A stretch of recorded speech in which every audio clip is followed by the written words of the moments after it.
Hello guys, hello Earth Signs, hello Virgo, Capricorn, and Taurus. Welcome dito sa ating channel. Kapalaran 888, welcome guys. Alamin natin kung anong messages, vibration, gabay, energy para sa lahat ng Earth Signs, Virgo, Capricorn, and Taurus. General reading guys, so pwede kang makaresonate. Gamitin mo lang kung ano yung sinasabi ng iyong intuition. Wow! Earth Signs 26 and 5. Nakikita natin dito na posibleng isang Virgo, Capricorn, or Taurus ang looking for a relationship dito. Pwede naghahanap ka ng karelasyon through gusto mo ng ibang lahi or gusto mo ng mayaman. Sinasabi ng Barasyo dito na pwedeng makatagpo ka kung babae ka, pwedeng makatagpo ka ng isang tao na willing makipagrelasyon sa'yo pero nasa edad na siya ng 60, 70, 80 years old. Okay? And literal, ang taong ito ay sobrang yaman niya. Sobrang masasabi natin sigurong milyonaryo or may pag-aari siya sa ibang bansa or may pag-aari siya sa Pilipinas. Yung parang sobrang stability na mayroon siya. Okay? So, nakikita natin na posibleng sa araw na ito, ito yung matagpuan mo, kung ito yung hinahanap mo. Pwedeng makahanap ka ng isang matured na individual na mag-o-offer sa'yo ng great fortune, ng good luck, good fortune sa usaping pera. Or posibleng trabaho ito. If ever man na trabaho ang gusto mong makuha, or pwedeng trabaho yung minamanifest mo, posibleng sa araw na ito ay magkaroon ka ng mature approach regarding sa great fortune na to. Pwedeng biglang tumas yung position mo sa trabaho, bigla ka na-promote or bigla kang nagkaroon ng trabaho or kung ano man tong pwedeng magkaroon ka sa ngayon.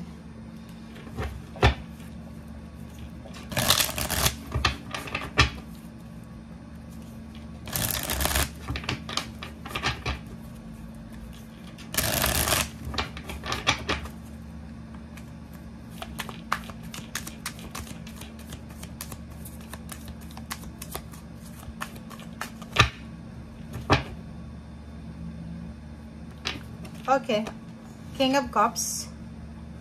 Wow.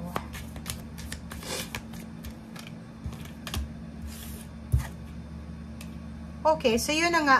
Ang nakikita natin, it's either money or career to, or relationship.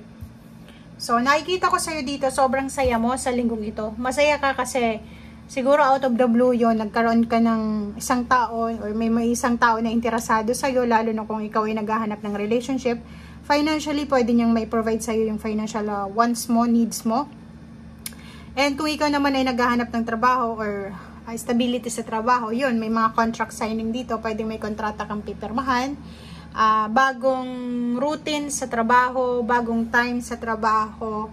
Pwedeng dati ay pang umaga ka, ngayon ay pang gabi ka. So, syempre may additional yon, additional na night differential or may mga additional payments or mga benefits sa panggabi.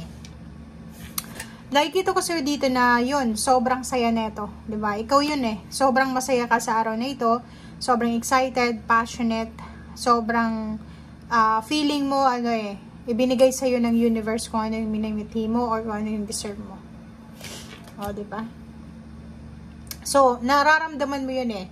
Nararamdaman mo sa ngayon na kung ano tong ninanais mo or nararamdaman mo yun, kung ano tong ginagawa mo sa ngayon is magdadala to sa'yo ng fruits of your labor, diba? Yung outcome. Okay? Kasi feeling mo, yung mga sacrifices mo ay hindi siya mauuwi lang sa wala. Okay? Page of Cups, sinasabi ng Barasyo dito na posibleng offer of love siya. Yun, may mga taong mag-o-offer sa'yo ng relationship, may mga taong mag-o-offer sa'yo ng support, ng protection, may mag-o-offer sa'yo ng tulong or kung ano pa man. Sa usaping relationship, nakikita natin dito na you're moving on from unhealthy relationship or you're moving out from a situation na hindi na maganda para sa'yo.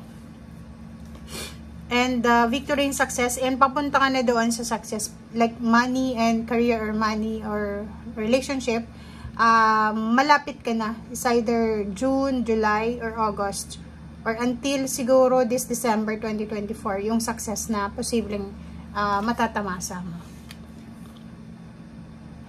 Makinig tayo sa sinasabi ng intuition, lalo na sa mga oras na feeling mo overwhelmed ka, hindi mo alam kung ano yung mga posibleng decision making mo. Makinig ka sa sinasabi ng intuition mo, lalo na doon sa mga gustong magkaroon ng freedom sa financial and emotional. Temperance, konting tiis na lang, konting tiyaga, konting tiis, konting kembot na lang guys. Kasi sinasabi ng baraha mo dito na yun, lahat nga ng pagod, sacrifices, or lahat ng mga ginagawa mo sa ngayon ay posibleng may kapalit yan. So, siguro 3 months from now, yun nga sabi ko sa 3 months from now, 6 months from now, or pwedeng until December or November 2024, yung biyayang hinihintay mo ay posibleng makuha mo.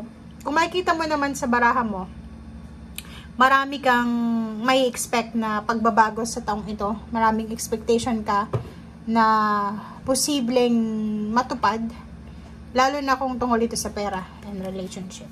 Diba? Emotional fulfillment, emotional blessings, emotional achievements, yun yung isa sa posibleng ma-achieve mo maliban sa pera. Kasal, pwedeng may ikakasal, may magsa-celebrate ng wedding anniversaries, may mga advices dito, punong-puno ng magic yung buhay mo, and sinasabi ng baraha sa'yo dito na posibleng mahawakan mo yung pera na matagal mo na siyang minamanifest, diba? Matagal kang nangangarap eh. Siguro, matagal kang walang trabaho, or matagal kang nasa lugar, nasa trabaho na hindi maganda yung sahod, hindi maganda yung posisyon mo sa trabaho, or hindi maganda yung kontrata mo.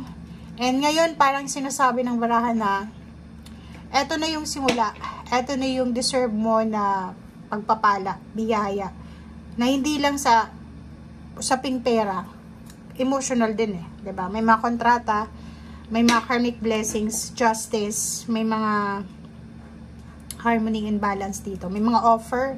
Ang daming biyaya na parating sa'yo na ikaw na lang yung ma-overwhelm ka sa sobrang kaligayahan. Basta this week ay masayang masaya ka. And nakikita natin dito yung mga taong dati ay wait lang guys.